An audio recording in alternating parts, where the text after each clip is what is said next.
Today on the LA Food Podcast, I'm your host Lucas Servodio, greeting you on what I consider to be the biggest week of the American social calendar. That's right, dear listener, it's my birthday, and there's nowhere I'd rather be than chopping it up about food and restaurants with all of you. Of course, the buzz in the atmosphere this week isn't due to my birthday. It isn't even due to the end of the godforsaken atmospheric river. No, it's due to the fact that the Super Bowl is upon us. This Sunday, hundreds of thousands of people will descend in Las Vegas to watch the Kansas City Chiefs square off against the San Francisco 49ers. But even more exciting than what's happening on the gridiron is the romantic subplot happening off the field. I'm talking, of course, about Taylor Swift and Travis Kelce, the unlikely Charles and Diana of modern-day America. Travis will be competing, and Taylor, of course, will be making a mad dash from Japan where she has a show to be in attendance, supporting her beau and fending off the network's attempts to have a live Taylor cam in the corner of the screen throughout the entirety of the game. To honor this love story, and because this is a food podcast after all, I'm joined by my friend Daniel Wargo, who you might know on TikTok and Instagram as Forking Around. We're going to devise the ideal Taylor Swift and Travis Kelce inspired Super Bowl spreads. We're going category by category and challenging ourselves to devise two different spreads sourced from Los Angeles area restaurants that perfectly capture the essence of Taylor and Travis respectively. Forks is going to do the Travis spread, I'm doing the Taylor spread, and you're going to get hungry thinking about these absolutely insane imaginary Super Bowl parties that none of us would ever be invited to in a million years. But first, a couple of things that caught my eye in the food world this week, from service fee trouble at Found Oyster to a Jenn Harris demolition of All'Antico Vinaio. There's never a dull week in Los Angeles food. That's all coming up next. And finally, it is my birthday, dear listener, as I mentioned. So if you're listening to this and want to give your humble host the ideal birthday present, please go to wherever you listen to podcasts and leave us a nice rating. It would absolutely make my day. Without further ado, let's play ball. Chow down.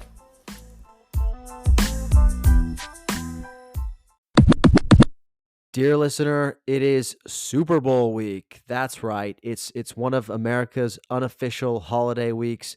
I am excited about it. I'm not excited about the game itself, I'm not going to lie, but I am excited about all of the food that comes along with it, and we'll talk a little bit with Daniel Wargo forking around about that in just a minute. But before we get there, I wanted to talk to you about a couple of things that have caught my eye in recent weeks, things that relate to the food world in Los Angeles and beyond.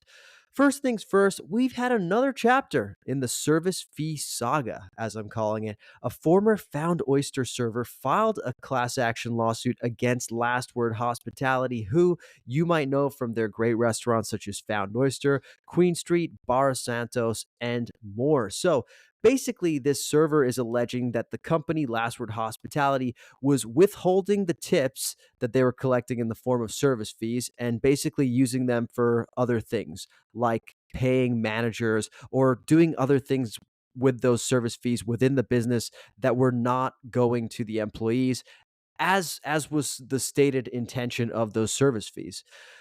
This is the latest in a number of service fees conversation we've been having. I think we had a conversation like this about John and Vinny restaurants. There were, restaurants in Hollywood like Mother Wolf and restaurants like that were accused of doing similar things. This particular suit hinges on 4 points, and I gotta say, shout out to Matthew Kang at Eater for some excellent reporting on this. The 4 points in this lawsuit, and it seems to me that these 4 points could be applied to pretty much any lawsuit on service fees. It's basically, number one, whether the funds were collected from the restaurant service fees were actually gratuities, whether you could count those as gratuities. Secondly, whether the company failed to distribute those total proceeds to the workers. Third, if Last Word retained a portion of those fees. And fourth, whether the company retained a portion to pay managers using those fees, aka non-service employees. This is a huge issue in restaurants, clearly. We're hearing stories about this all the time. Service fees, service fees, service fees. We've even seen that spreadsheet pop up where diners want to know, hey, which restaurants are charging service fees? How are those service fees being used? In order to sort of yes, know what is going to be in your bill when you go out to dine, but also I think a little bit to hold restaurants to account. It seems to me that there is another problem, and it is an internal communications problem. Last Word issued a statement in Eater's article denying a lot of these allegations. And, let's let it all play out in the courts. Let's see what happens. I'm not going to say Last Word did this or Last Word didn't do that. But what I can say is this: let's assume that Last Word is doing everything by the book, yet the employee genuinely feels like their service fees were being withheld. Perhaps there is a need within the restaurant for greater transparency in terms of management letting their employees better understand, hey, this is the process, this is how things work, this is where these fees go, and this is how you can expect to receive them. I don't know that we as diners need to know that. I don't know that every time I go out to a restaurant, I need on my bill to see, like, in depth, a breakdown of where all those service fees are going. Would it be nice? Sure, but am I going to read it? Not really. So, I don't think the restaurants should have to go through that trouble. However, I think they should do a better job of communicating internally, responding to their employee complaints, and basically working and mediating it out that way, as opposed to letting it get to this stage where they end up in the press and diners like me now look at Found Oyster and think for a second, wait a second, do I feel good about going to eat there when I know that they've been allegedly withholding service fees from their employees? No, this is an internal communications issue. Like, get to the root of it, solve it with your employee, communicate about it at front, at the outset, and be transparent. So, this is actually a business idea for my PR friends, my food PR friends who are listening to this right now. Why not go to all of these hospitality groups and say, "Hey, there's a real risk here, guys. There's a real risk that you will be perceived as withholding service fees, and we know that you're doing your best. So why don't you ensure that you have a robust internal communications program, and we'll help you with it." So, PR friends in the industry, you're welcome.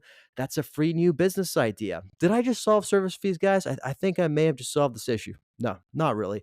I'm sure there's bad actors out there, and I'm sure that there's people that are legitimately withholding. But if there really is a case of misunderstanding, a case of just things not being communicated, maybe this is one possible solution.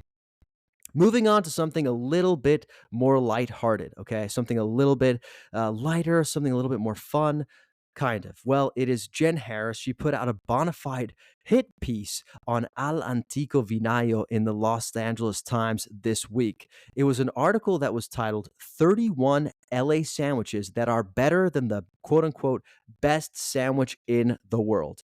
Now, this caught my eye immediately because, Jenn Harris is a great reporter. She does what she does extremely well, and one thing she doesn't tend to do is throw a lot of restaurants under the bus. I think she's very much of sort of the Jonathan Gold ilk, in which you kind of like talk about what you like, but you don't necessarily throw shade at restaurants, right? You're not necessarily like going to a place just so you can shit on it, right? And to be fair, Jenn doesn't actually even name the restaurant in this piece. She's talking about a restaurant on Abbot Kinney. She names its location. She describes it in detail to the point where anybody who's not living under a rock knows which restaurant she's talking about. But she stops just shy of actually naming the restaurant. She's basically, makes a compelling case as to why she's not that into the sandwich, and she lists which sandwiches she would rather eat. Let's leave aside that the list itself is kind of a cop out, right? It's not actually a list. The list consists of 18 sandwiches that she included on her best Italian sandwiches list that was published last year. So that's 18 of the 31. The next 12, she said, I would rather eat any of the 12 sandwiches on the menu at Lorenzo Beverly Hills. So now that's 30 sandwiches. And then she goes into detail on one new sandwiches, which is the Sasto, which is Safi's new Italian sandwich over near Found Oyster, actually. So I have a few thoughts on this. Number one, I got to say, Jenn Harris, I love it, right? I love the passion. I love the pointedness. I love that you have a point of view here.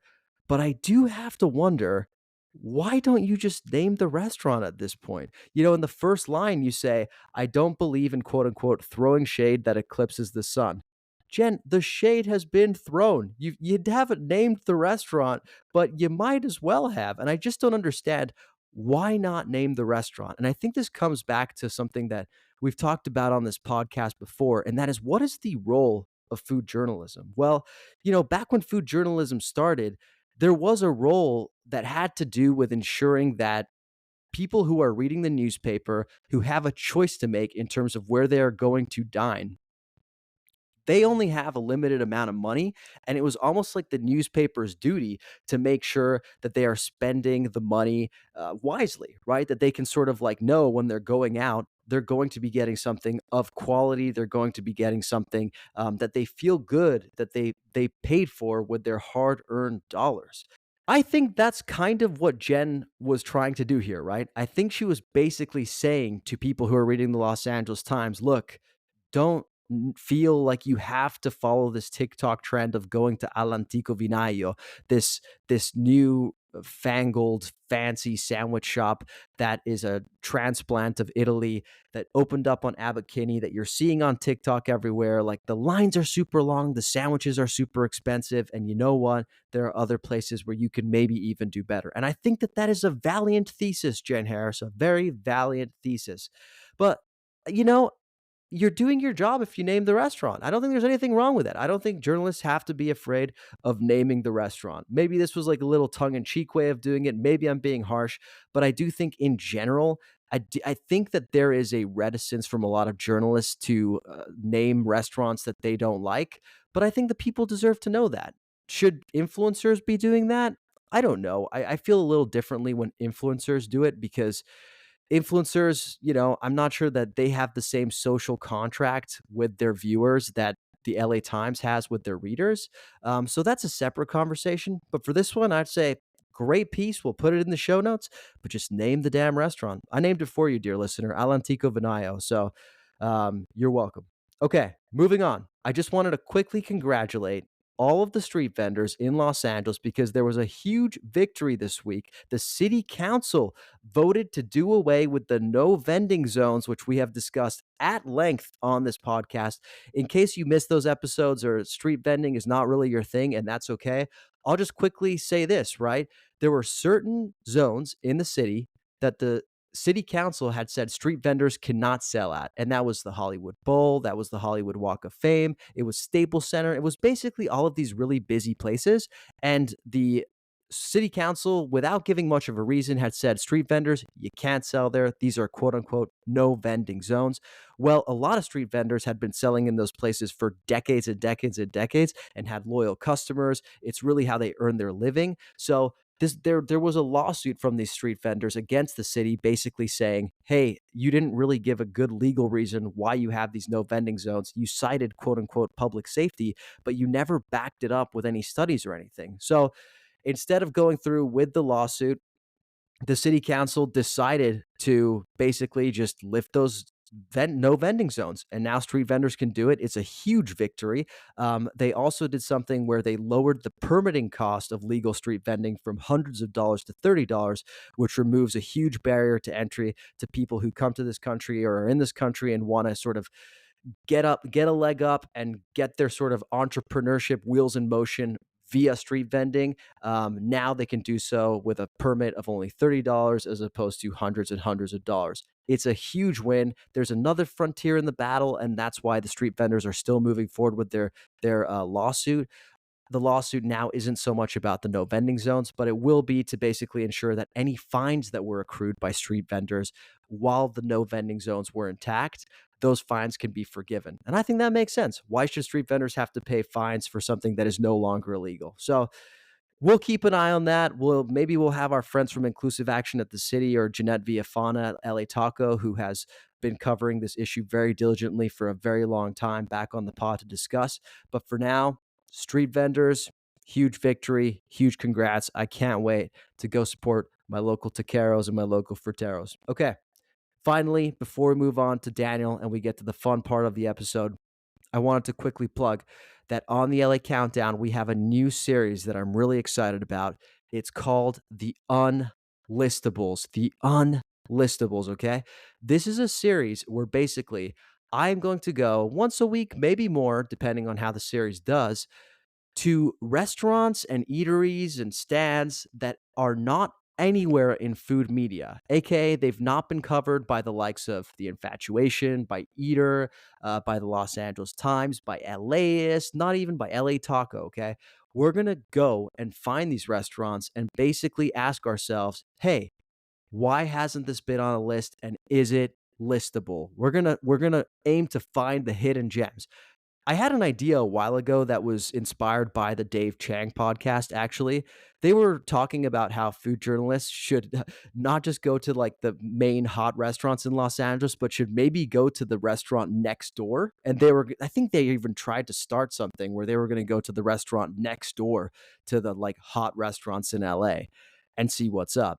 I thought that was like an interesting idea, although I don't think it actually works logistically in Los Angeles because of how big Los Angeles is. Like, for example, if you want to go to like the restaurant next door to Bub and Grandma's, well, good luck. There's not a restaurant next door to Bub and Grandma's. There's not a restaurant for blocks near Bub and Grandma's, right? So I'm just not sure it actually works as a concept. It's cute, but it doesn't work. I think if you just look at all of the lists that exist out there from all of our food media friends in Los Angeles and you find the blind spots and go check those out, that's a really interesting concept to me. And it doesn't have to be just the new spots that they haven't gotten to yet. I'm thinking, what about the old school spots that aren't on any of these lists, right? Surely there are some like really, really great old school restaurants in Los Angeles too that have been doing their work, doing their business for decades with loyal customers and are serving up some excellent food. So we're going out, we're finding them, we're posting them on Instagram, TikTok, YouTube. So be sure to go follow the LA Countdown if you're not following us already. Finally, before we move to Daniel, I just wanted to say a quick rest in peace to three more Los Angeles restaurants that announced they're closing this week.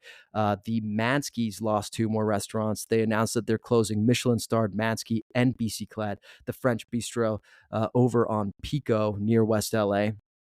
This now means that the Manskes' only restaurant is Republique because they also closed Sorry Store earlier this year and they closed Petty Cash last year. I mean, honestly, going down from five restaurants to one in a matter of like months is pretty crazy, but it is a real sign of the economic times that face our restaurants right now.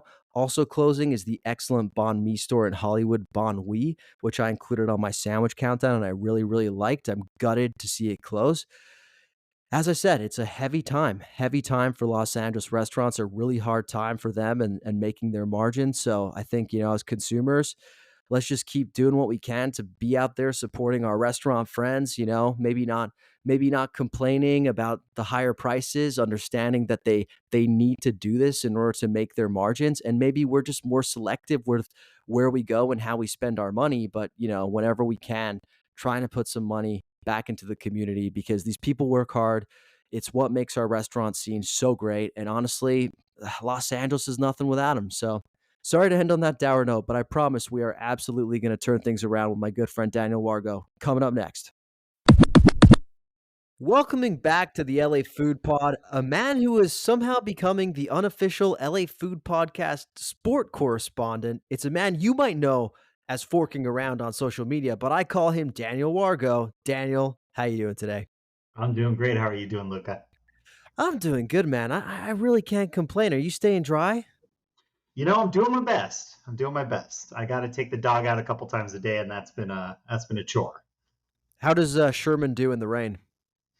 The first day he was not into it, and now he's like, you know what? I guess this is life. So we're just going out. He's like, this is life in the atmospheric river. That is my life now. Exactly. You done any good eating in this weather? Today I got a salad for the LA salad competition from a place in Westwood area called Feast from the East. That place is supposed to be really good. It was awesome. I really liked it. The dressing is it's phenomenal. Was it like kind of like a play on the California Chicken Cafe Chinese chicken salad type thing? Yeah, it was pretty much that. It was yeah, I haven't done that one for the competition yet. So I've only had it a couple of years ago, so I'm not really sure if it's better or worse, but it was very good. It's probably like my fourth Chinese chicken salad for this competition. I'm like, I guess LA loves these things. I don't. I think it may have been invented here by Wolfgang Puck, actually, at a restaurant called Chinoise on Main in Venice. I think. I might be wrong about that, though. Oh, okay. I'll have to look that up though, because that sounds interesting. Yeah, don't fact check. I mean, do fact check me on that. Don't quote me on that is what I meant. Uh, I gotta ask, what does the winner of the LA salad competition win? Definitely bragging rights and maybe a trophy, but we'll have to. We're looking into that. It's got to Just look like a salad yeah, or just like one single leaf of radicchio. dropped on their doorstep. Yeah, or you can like Mhm. knight them with it, just like adorn their head with it. Well, enough of that. Look, it's a Mhm. big week for Yeah, you and for most Americans because there's a big football event. Is that right? there is. It's the week, Super Bowl week. Look, you're a big football guy, and I know that when it Mhm. comes to watching the Super Bowl and taking it in, people have all kinds of like sort of, idiosyncrasies or traditions or superstitions. Do you have anything that you typically do when you're watching the Super Bowl? I just honestly, I just bet a lot. I bet on everything. I'm a big. I will bet on the length of the national anthem, on the coin toss, on yardage, winners, losers, and everything in between. Honestly, Now, are we but talking no, like so much betting that this could make or break your whole financial year? no, it is not that much. I will say that I don't. I bet often, but the amounts are very very low. I put in a couple hundred at the beginning of the season. I've got about $80 left, so it's all going in on Sunday. Make or break it. Are you got any fun tips for our gambling listeners? If you live in California, it is not legal, but there are ways you can do it if you He want. he's winking for those who are not watching on our new Oh, YouTube yeah. channel. Totally forgot. This is a podcast. Yeah, but no, you bring up an excellent point. We do have a YouTube channel now, so some people are gonna see the wink. I did it on purpose then Thank to you. It was a bring viewers. promotional Yeah, wink. Okay, so exactly. not technically legal, but let's say, do you have a bet on like what color Gatorade is gonna be thrown on the coach at the end of the game? You know what? That's a great bet. I should bet on that. I haven't yet though. I think I'm gonna go with blue. Okay. Well, what do you usually do to watch Super Bowl other than gambling? Do you watch with your family? Do you go out? Do you stay in? I go to my parents' house, watch it with them. Usually, my aunt and uncle come up, and just it's really low key. A low-key family holiday. Pretty much, yeah. My mom usually cooks or like either gets too much food or cooks too much food or something, and then there's plenty of beer to go around. I'm really usually like my dad has one, and then the rest of the beer is for me, I guess, because I'm the I'm the only person there like under 40. Yeah. So Yeah. yeah, And is there any sort of like food that needs to make an appearance, or does your mom switch it up every year? to me, days like the Super Bowl are my excuse to have um, the onion dip. Mm. Like within the packet. Oh And yeah. I will go to 10. So that's like that needs to be there because I'm not eating that any other day of the year, really. Yeah.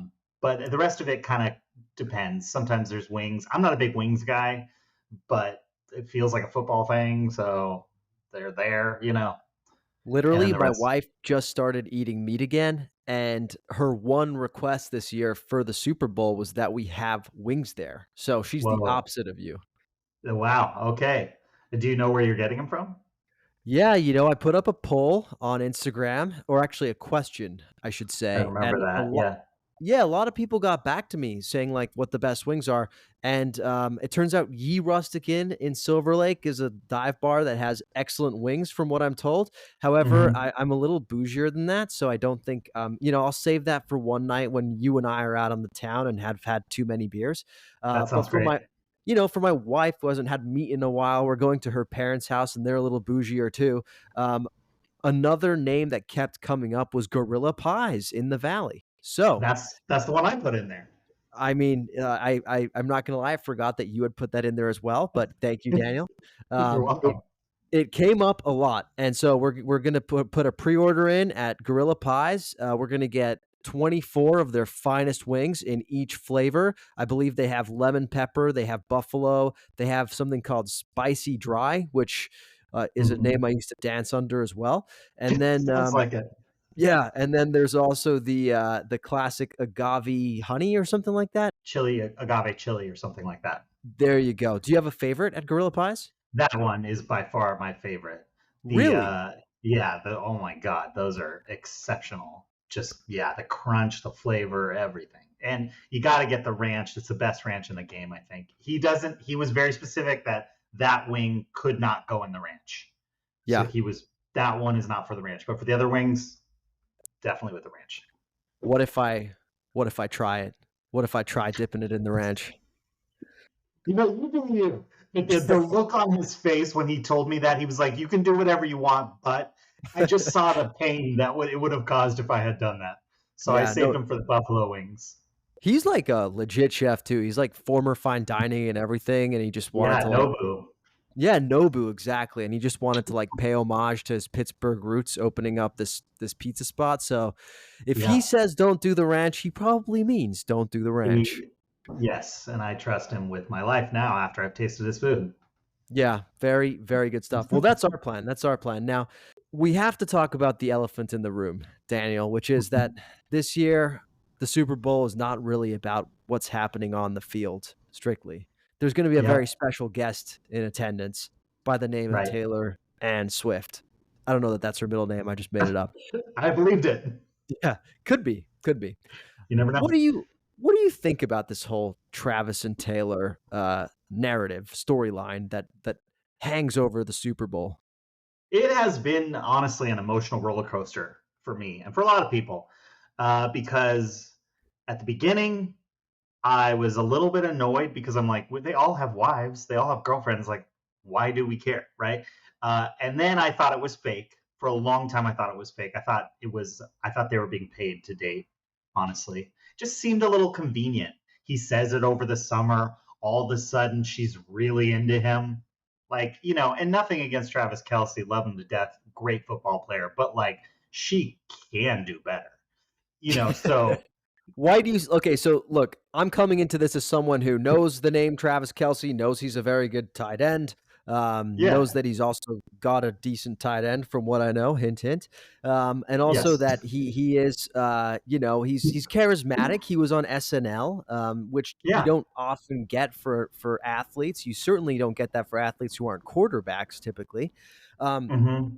but why are you not particularly impressed with Mr. Kelce?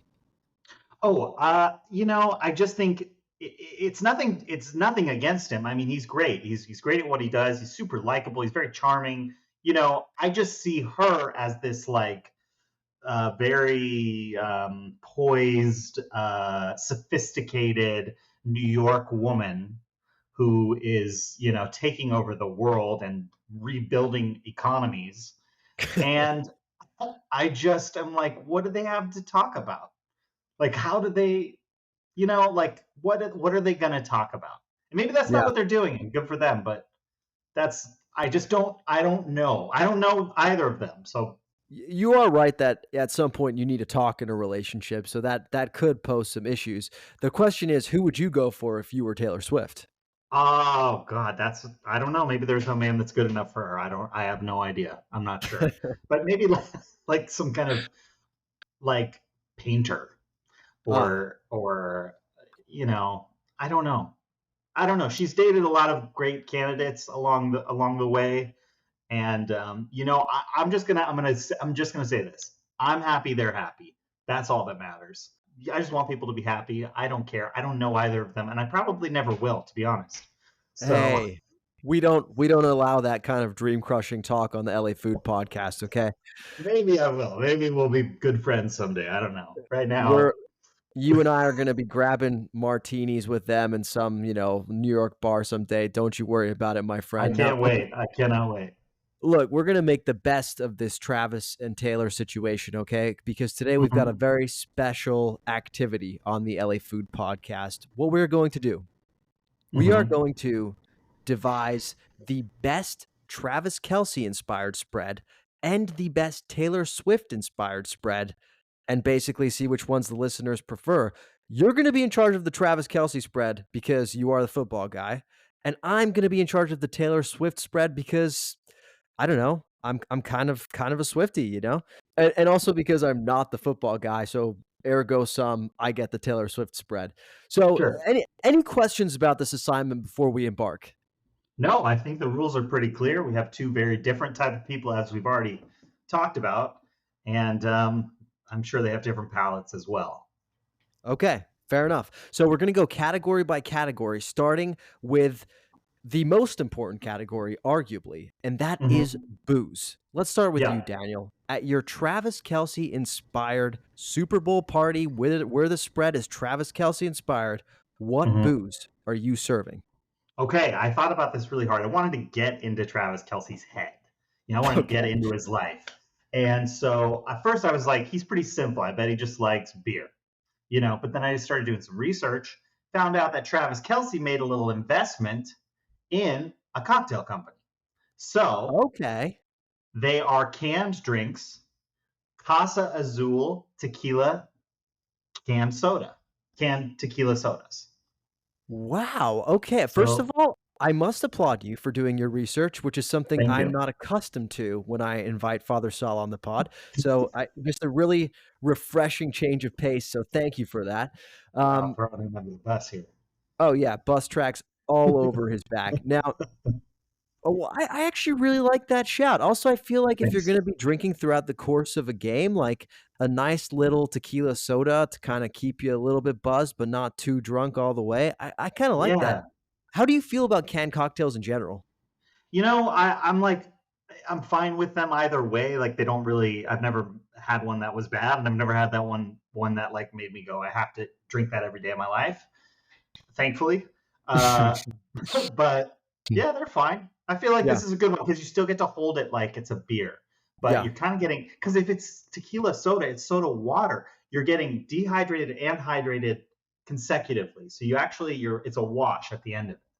yeah, 100%. Also, I feel like if you are an athlete like Travis Kelce, you also kind of Mhm. want to be like a little bit mindful of your figure. And so, I feel like tequila sodas are one of those things where I'm not sure how good they are for you, but certainly people drink them when they're on diets. So I got to say, this is Yeah, a great shout, Daniel. Great job. thank you. So what is Taylor bringing? Taylor's booze. Are you ready for this? I don't think this is going to Yeah. be altogether surprising, but so first of all, let me just say I had a lot of help with this via my wife. We sat down and we basically just like conducted an extensive hour of research, and she really helped because she is the true Swiftie in our household. Okay. Apparently, Taylor Swift has a song called "Champagne Problems," so we're gonna Ah, give everybody at the party champagne problems, and we're gonna serve bubbly for booze. We're gonna get it at Sunset Tower on Sunset Boulevard, and that's just because that feels like the kind of spot you would run into Taylor Swift. It's a very, like, yep, celebrity hotspot. So we are going to totally. do something that only the 1% would do, and we're gonna Mhm. Postmates champagne from Sunset Tower. I love that. I love that you included where from. That's what I should have done that probably, but I'm gonna go with Gil I Turner's then. oh, nice. I don't know, Travis Kelce seems more like a Ralph's guy. Yes, he does. He doesn't get it on Sunset, but I was just thinking his house is probably pretty close to Gil Turner's if he's here because he's in the hills, obviously, Yeah, I as still feel as we like he all would want make to the be. trek to, like he would still make the trek to, like, For Ghetto less or Bombs or something. Yeah, yeah, yeah, yeah, yeah. You're just to right. You're feel right. just to feel something. Okay, great. We did booze. Now we're moving on to appetizers. Now, appetizers including dips. I think I assigned you 3 appetizers, but let's go with 1 to begin with. What's your first appetizer? Okay, first one. This is a very Travis Kelce inspired appetizer where it's simple, it's easy, it's American, and it's pigs in a blanket. Yeah. And we're gonna go classic. We're gonna get them from Pink's hot dogs on La Brea. Wow. I didn't even know they had pigs in a blanket. I did some research to find out where I could get pigs in a blanket, and they were the number one spot. So I I like that is because also I don't is Travis Kelce from Los Angeles? He's not, right? he is from Ohio originally. Okay. Yeah, which honestly, I feel like half the people in the line at Pink's Hot Dogs are probably from Ohio. So that is also a good reason to pick picks. Exactly. Exactly. It's not fancy. It's just, you know, It's just. just gonna get you there. Exactly. Yeah, it's just. Okay, well, I like that. My first appetizer, are you ready for this? We're I am. going to a little restaurant called Volcano. Have you heard of it? Oh yeah, I've been to Volcano. Okay, so what can you let the people who only go to Michelin star restaurants listening to this podcast know what Volcano is, Daniel? It's kind of like a chain sushi spot almost, or Japanese. Do have sushi. That's all I've ever gotten there. Yeah. And yeah, it's not like nice, but it's in usually in like nice areas or nice shopping malls. Yeah, it's like Asian fusion. It's kind of like PF Yeah. Chang's, but yeah, they do also serve sushi. Yes. And famously, Taylor Swift has dined there, and she's even on the record as saying this. She said, "The great thing about Volcano is that it's open really late, and the food is exactly what you want when you order Chinese food. There are also sushi options and lots of different variations on Asian cuisine, but I just die for the orange crispy chicken and vegetable fried rice. So we're going with the orange crispy chicken as one of our Wow. appetizers for the Taylor Swift spread. And that's called research, my friend. I love that. For a second I thought you were going to play her actual voice. I was going to be really impressed. But I, this was good too. I might edit that in, honestly. Who knows? All right. What are you going for your second appetizer?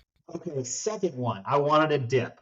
I was looking all over for kind of some kind of artichoke dip, and then this buffalo. So what I did is I was like, you know what? No, we're going south of the border Oh, today. We're going Mexican. We're going bean dip. There is ooh, an amazing bean dip from Salsa and Beer in North Hollywood. I call it Salsa E Beer. I get yelled at for that. Whatever. It used to have an E. Like 10 years ago when I started going to it, it didn't have an ampersand. It had an E. But now it yeah. has an ampersand, and I can't say E anymore. But whatever. Okay, so I'm trying to go with the people here. But they have a bean dip that they give you instead of salsa. Mm. Oh yeah, warm, spicy, and I just think Kelce would. It would feel very eclectic to him to bring that. He would think he was very cultured. He would be like, y'all thought I was going to bring salsa. I'm bringing bean dip. I like that, keeping them on their toes. Okay, so you've got your two appetizers. My second appetizer. So there is a theory in Swifty circles. There's a song that Taylor Swift wrote called "Invisible String," and in it she references her some dude that she was into going to her favorite restaurant. And there's like full Reddit boards about what that restaurant is.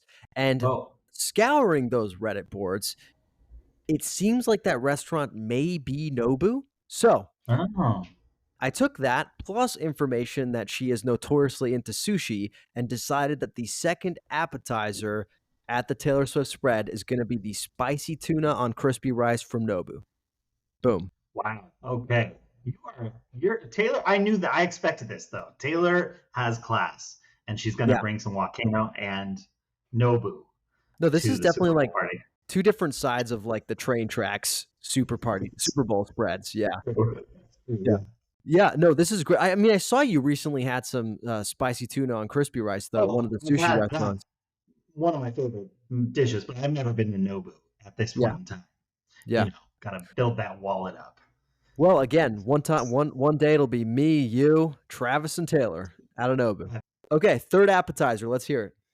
Okay, this one we're gonna get from Ralph's because this is Travis Kelce's favorite food, and or I don't know if it's his favorite, but it's the one he eats the most in the year. And you might think they're gross, but they're Uncrustables. Those little like PB&J without the crust things. I've Um, never had one. Me neither, but we're bringing them to the Super Bowl party because Travis he needs to eat 4,000 calories a day. Okay, so he has to have something with like protein and fat, some substance to it. So in order to really keep those gains. Yeah. Wow. Well, that is quite the eclectic spread there. Now I'm gonna have to go try some Uncrustables just to be able to say I've done it. But Same. yeah, never done it. Okay, so remind me, your three are you've got the bean dip, you've got the Uncrustables, and your third And the one pigs was in a blanket. pigs in a blanket. Of course, that's a nice little spread there. Okay, Yeah. Taylor Swift, Third and final appetizer. So, as you might know, she had like a London phase. She lived in London. She had a song Mm. called "Oh My Little London Boy" or something like that, and she dated this London chap called Joe Alwyn for a long time. So, I couldn't find any specific British things that she'd eaten or she was into. But I thought, why not just throw a little fish and chip appetizer into the mix? And actually, last one of the times you were on, you told me that you like to get your fish and chips from Ye Old King's Head. So I just threw it in from Ye Old King's Head as a little nod to you as well, sir. Thank you. I love this Super Bowl. It's Yeah, coming together. it really is. It really is. All of my appetizers are not even really appetizers, but you know what? Taylor We Swift could be would do that. meals. Yeah, Yes, yeah, she would. Yeah. she would Yeah. do She's that. very generous like that. Exactly. Okay, let's move on. So now we're getting on to the mains. We've got Okay. burgers slash sliders, which I feel like are pretty common Super Bowl food. Yes. In which direction did you take the Travis Kelce version? The burgers. A burger for Travis Kelce is his post game meal Hmm. every time. And their coach on the Chiefs, Andy Reid, loves cheeseburgers. So when you get back to the plane, if it's an away game, there's cheeseburgers everywhere on the plane. So, so I'm kind of infusing myself into this one because I, in this perfect world, have talked with Travis Kelce and I have pointed him in a direction of a burger that I love, which is OKC Smash Burger, my current favorite burger in the city of Los Angeles. Smash Burgers, Wagyu. He's getting A5 Japanese Wagyu just Mm. because he can afford it, you know, Mhm. and he's going to bring a lot of those. So This feels like when he knows Taylor is going to stop by the party and he wants to elevate the game a little. He brings in the Wagyu burgers. exactly. If it's just Travis Kelce alone on a Saturday night, it's McDonald's. No shame. But this is the Super Bowl, and Taylor's going to be there. Let me ask, why is OKC Smash Burger currently at the top of your rankings? It's just kind of it's the what do I want to say, the quality of the beef. A Mm. lot of these places, a lot of the burger spots just have the cheapest beef they can find, basically, and it's fine, and I love it still. But this one, it just, you can taste that quality in the beef. The sauce is great, the bun's great, everything just kind of works really well together, and the pickles, of course. It's just a beautiful burger, and I've had it like 5 times now, and I'm kind of obsessed. Have our patron saints, How Kev Eats or Rick Locks, included it in their burger rankings? They have not. They haven't even tried it. But I tried to Well, get Rick to do a video with me to do it. he was like, Locks level? Fuck no.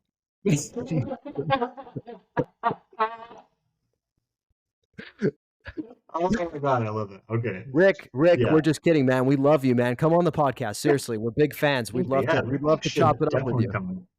Yeah, definitely. I love Rick Locks. Yeah, yeah. Well, okay. I love that. Good shout for a burger. I'm going to tell you what I got. So we're also going burgers at the Taylor Swift party, and Okay. apparently she was spotted eating at this burger chain with her good friend Lord. Are you familiar with Lord? Yeah. Not the Lord, just Lord, correct? Lord, yes, Lord with an E, not the Lord. Yes. Cool. Okay. It's the "We will never be royals." That Lord, right? Um, Royals. Yep. Yep. So they went to Shake Shack together the first time they met. So we're Ah, getting okay. burgers from good old Shake Shack. You know, can't go wrong with that. Can't go wrong. Yeah. Danny Gotta Meyer, love it. always good quality, you know. Okay. So we've got our Yeah. burgers. Everybody knows you Hmm. also need pizza at a Super Bowl Yeah. party. Where Of course. is Travis Kelce's pizza coming from? Travis Kelce, I looked this up, has a pizza named after him in the great city of Kansas City, uh, Wow. called the Kelceroni, which is obviously his name with pepperoni. So I was like, all right, pepperoni pizza. Where is the best pepperoni in the city? And you would probably have better ideas than me because you've eaten a lot more pizzas, but Prince Street Pizza, best pepperoni in the game, on that thick dough, you know? So he's bringing Mhm. a giant Prince Street pizza with those crispy, oily pepperonis, calceronis. Excuse me. I like that shout. I like that shout. I do really like the Prince Street Pizza pepperonis. I know exactly they're like filled with the grease cups. I know exactly what you're Mm-hmm. talking about.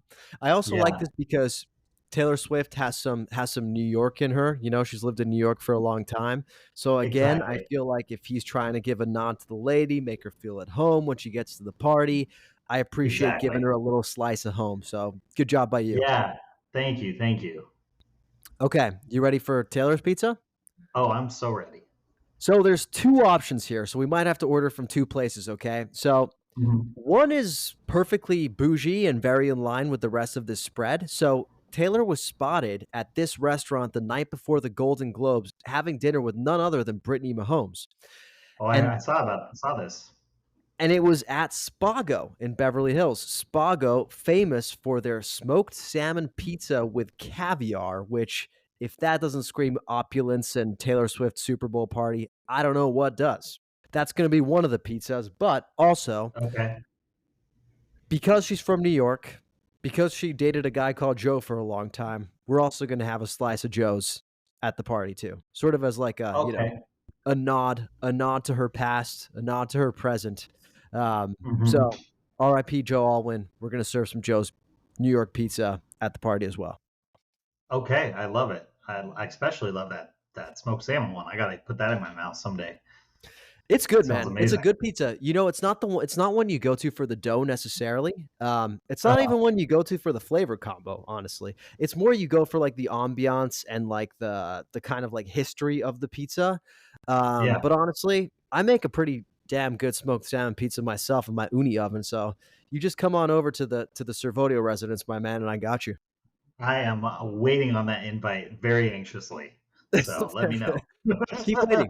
Keep waiting. It's right. It's coming right when Rick Rock says he'll do a video with you. Yeah, I know. You're getting roasted on this one, my friend. Okay, nachos. Nachos. Now, I know this is a good one because nachos are a food that's near and dear to your heart. And I also know that they are a quintessential, Super Bowl tailgate food. So, where are Totally. Travis Kelce's nachos coming from? So his nachos are coming from Plancha. It Mm, might be called La Plancha. I think it's just Plancha on West Third. There's also a location in Venice. They're ballpark style nachos. I think that's what Travis Kelce would like. Would be a nacho cheese sauce, hmm. and this one is a very much a. It's delicious. It's ground beef. It's got some sour cream and good salsa and stuff like that. But it is, I would say, not is more like someone from Ohio would definitely enjoy these nachos more than some of the other kinds in the city, which nothing against them. This is a Kelce party though, or a Kelce platter. Yeah, I feel So like if Travis Kelce detected any real cheese in his nachos, he'd be immediately out. I agree. Yeah. I think we're on the Yeah, same page there.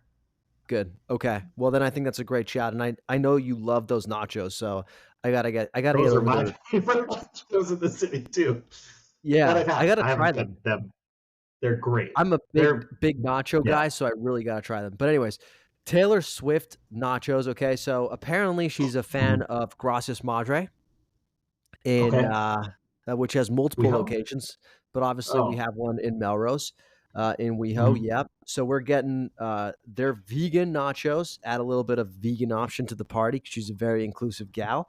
And those are soy Mm. chorizo, cauliflower, pico de gallo, black beans, cashew nacho cheese, guacamole, cashew crema, cilantro, Aleppo pepper. Those are the ingredients in the Gracias Madre nachos. Question for you: if Travis stops by the party, do you think he knows that they're vegan? No, no clue. He has zero clue. I don't think I love him to death, but I don't think that palate is super developed. I think it just consumes. Yes. Yeah. Yeah, yeah. All right, nachos, we nailed it. We've only got a few more Yep. categories here, but we got some heavy hitters, okay? Wings. You said it, you're not a big fan of wings, but I think you and I can both agree that wings are a must at most Super Bowl spreads. Now, where's Travis Kelce getting his wings from and why? Okay. So I think Travis Kelce. It's a little it's a little weird, but I think so. Taylor is coming from Japan to get into time for the Super Bowl, right? Hmm. Now, in Travis Kelsey's mind, I'm not saying in my mind. In Travis Kelsey's mind, that's the other side of the world in the Asian continent. So he's going to get some Wait, Korean I'm card. sorry. Wait, so you're saying in your mind it's not on the Asian continent? No, it is also in my mind on the Asian continent. But he's going to be like, well, you were close to Korea, so I'm Huh, going to okay. get Korean fried wings. That's where Okay, I'm going with this. And so got it. we're going to get them from BHC Chicken on Fairfax, right near the farmers market at the Grove. Mm, Uh, I very I've not good had it. Korean fried chicken. It's very good. Yeah, it's a good spot, and they're popular in Korea. From what I'm told, I've never been there, but I'm told that, and this is their first U.S. based restaurant. So Mm, I just think he wants to kind of like, show off a little bit. yeah, yeah. Be like, "Hey, I'm culture too." I'm cultured too. Even Yeah, though Japan and Korea are not, I'm saying I don't think they're the same place, and neither does he, but they're in the same part of the world. So he was yeah, like, Japan, sorry, Korea, I'm going to get Korean fried chicken. yeah, yeah, no, I could see the logic there. Do you know what BHC stands for? Best? No, I don't. Best Do you something know chicken well, do you know what BTS stands for? behind the scenes. I don't think it stands for that, but I Oh, like you mean the boy band? yeah, The the boy Korean band boy one? band. Yeah. I'm starting Um, to think they just have acronyms and they don't stand for anything. I don't know. I have no idea what that would stand for. But BBQ chicken does stand for something, which is Korean as well. Best and brightest quality or something like that. Wait, you're telling me that they used an actual, like, recognizable acronym and they changed it? BB. Yes. Yeah, I thought it was barbecue chicken for a long time. I never even went because I was like, I don't even like barbecue chicken. And then someone was like, oh, no, that's a Korean fried chicken place. I'm like, oh, why are they calling it BBQ chicken? That it just seems like, but if that's what it's called out there, I don't know. I just, this is my first like seeing it. I was like, why would Yeah, I go grab barbecue chicken? But it isn't. yeah. It's like best and brightest quality or something. I don't know. Yeah, it's almost like, if they told me that OKC Smash Burgers actually stood for Orange King Canyon Smash Burgers. Has nothing to do with Oklahoma Doesn't City, make any yeah. sense. It doesn't Yeah, make any yeah, sense. yeah, but I like the shout, so we're going with your BHC wings, because Travis Kelce is trying to be culturally sensitive, so I appreciate that. Our wings, so, Taylor Swift obviously lives in New York now, she's lived in London, but for a long time, she lived in Tennessee, obviously, when she was a little bit more country, so to pay nods to her country roots and to her, time in Tennessee, we're gonna go with some good old Howlin' Ray's wings, that Nashville hot chicken, spice things up a little bit. I feel like we got a lot of bougie food at this spread, and I feel like we need to switch things up a little bit. Totally. Yeah, totally agree. I love that. I didn't even know they had wings, to be honest, but I'm excited to try them at this party. I didn't either, but I double checked on the menu, and they do. So okay, we're moving on to the final savory element of the spread. And a Hmm. lot of people would look at this and say this is the least interesting, least exciting one. I would not be Yeah. inclined to say that necessarily. Um, Hmm. but it's salad. It's a green, right? Because every spread Yeah. needs a green, a crudité, or something. What did Hmm. you select for the Travis Kelce salad slash green? So I'm going with the Jones on Third Chinese chicken salad uh, because it's fried chicken, or it's kind of a Oh, chicken cutlet almost. And I just think Travis wouldn't be all about like, let's get something healthy. He'd be like, let's get those calories up today. And that is, if you want a slightly unhealthy salad, actually, it's pretty unhealthy salad, then that's the one you get in this place. And there's two locations, one in Studio City, one on West Third. So Jones up there. I feel like, yeah, that's the kind of salad the dressing has, like, more sugar than most candy bars, so it would probably, like, really appeal to his, like, sensory receptacles in his brain. Yeah, exactly. Yeah, it would, like, trick him into thinking he's having a Gatorade or something. Yes, I think we're on that same page. You know what? Honestly, I'm kind of learning that me and Travis Kelce aren't that different because I love that. I'd probably bring that same exact salad. Wait, are you saying that you may be the best option for Taylor Swift to date? I'm gonna think about my words here. Maybe. Maybe he's a good one. All right. My salad or green at the Taylor Swift spread. Okay, so she was once spotted when she had a brief fling with Tom Hiddleston, who I think is an actor, Mhm. um, at a Hillstone restaurant in Santa Monica. Mm-hmm. Which seems like a very Taylor Swift-esque place to go. I took a look at their various salads, and I think that the one that she probably would have ordered is the sashimi and cashew kale salad. Because as we discussed, she apparently really likes sushi. She really likes Nobu. So we're fitting in some raw fish in here too, and we're adding the sashimi and cashew kale salad from Hillstone to the Taylor Swift spread. Never tried that one, but that sounds very good. Yeah, yeah. All right, we've done the greens, we've done all of the savory food, which leaves Mm-hmm. us with arguably the most exciting course, and that is dessert. What is Travis Yes. Kelce and his friends and family noshing on for dessert at your Super Bowl party? Good question. So I did see that Taylor and Travis have been enjoying some cinnamon rolls as of late in the restaurant that they dine in Kansas City or something. Huh. So cinnamon rolls. So I was like, well, where do you get the best cinnamon rolls? In LA. And you actually have to go down to Long Beach to Sweet Jill's Bakery. There's also an OC location, but yeah, Sweet Jill's for the cinnamon rolls. I love that you know that. How do you even classify what makes, like, an outstanding cinnamon roll? It's got to have enough icing. That's the Mhm. main thing, and that's what a lot of people fail on. And then obviously the cinnamon sugary thing in the middle needs to be gooey and ooey. So both of those components are important for a cinnamon roll. So what you're saying is you don't want no dry cinnamon roll? No dry cinnamon rolls up in here. Yeah, not at this spread. Okay, I like that. It's also like, it's the kind of thing where if people don't finish them for dessert, you could have them for breakfast the next day too. So, also kind of like a nice, like, literal little sustainable touch to your Super Bowl spread. Well done. All right, my dessert, we're going back to where we started, which is a lyric from a Taylor Swift song.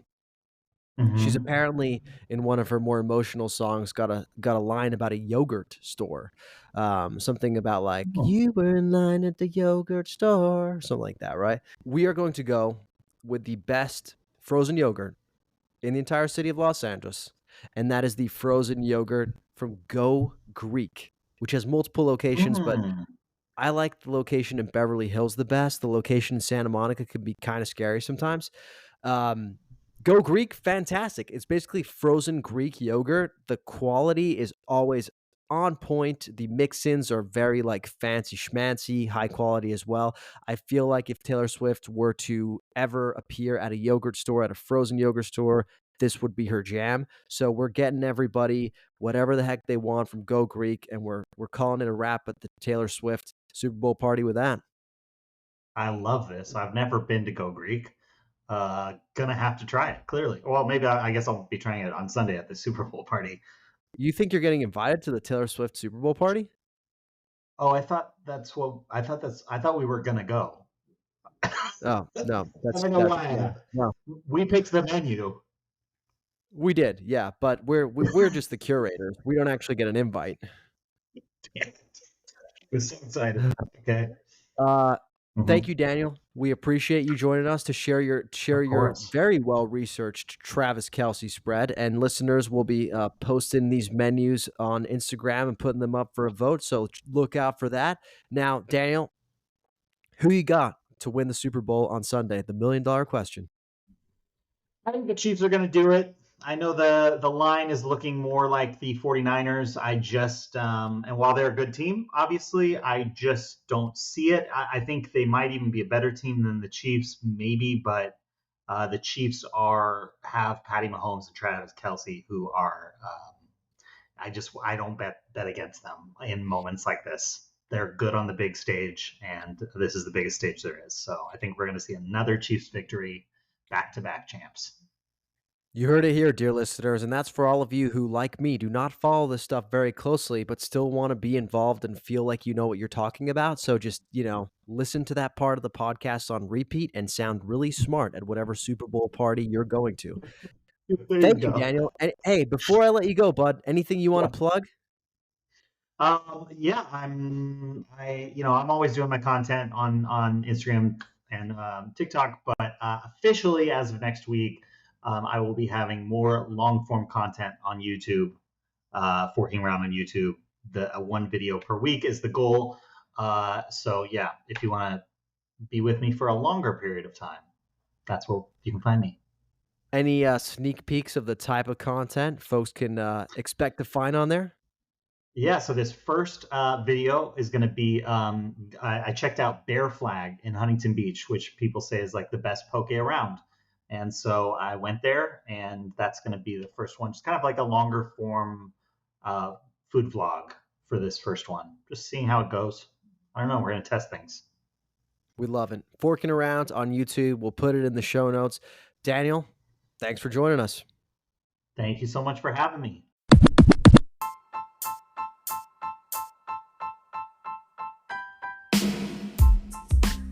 Thanks for listening to another episode of the LA Food Podcast. Thanks to our guest, Daniel Wargo, for making the time to join us. And thank you to you, dear listener, as always. And if you like what you heard today, please go to wherever you listen to podcasts, leave us a rating, a review, subscribe. Seriously, it helps us make our way up the charts on both Spotify and Apple. So I will be eternally grateful if you take the time to do so, especially on my birthday. What a great birthday gift. I know you've been thinking about what could I get Luca for his birthday. This is it, dear listener. This is it. We'll be back next week with another epic episode, but if you're looking for me in the meantime, you can find me on Instagram, TikTok, Threads, and even YouTube at the LA Countdown. That's TheLaCountdown. You can also find me on Instagram at LA Food Pod. That's LAFoodPod.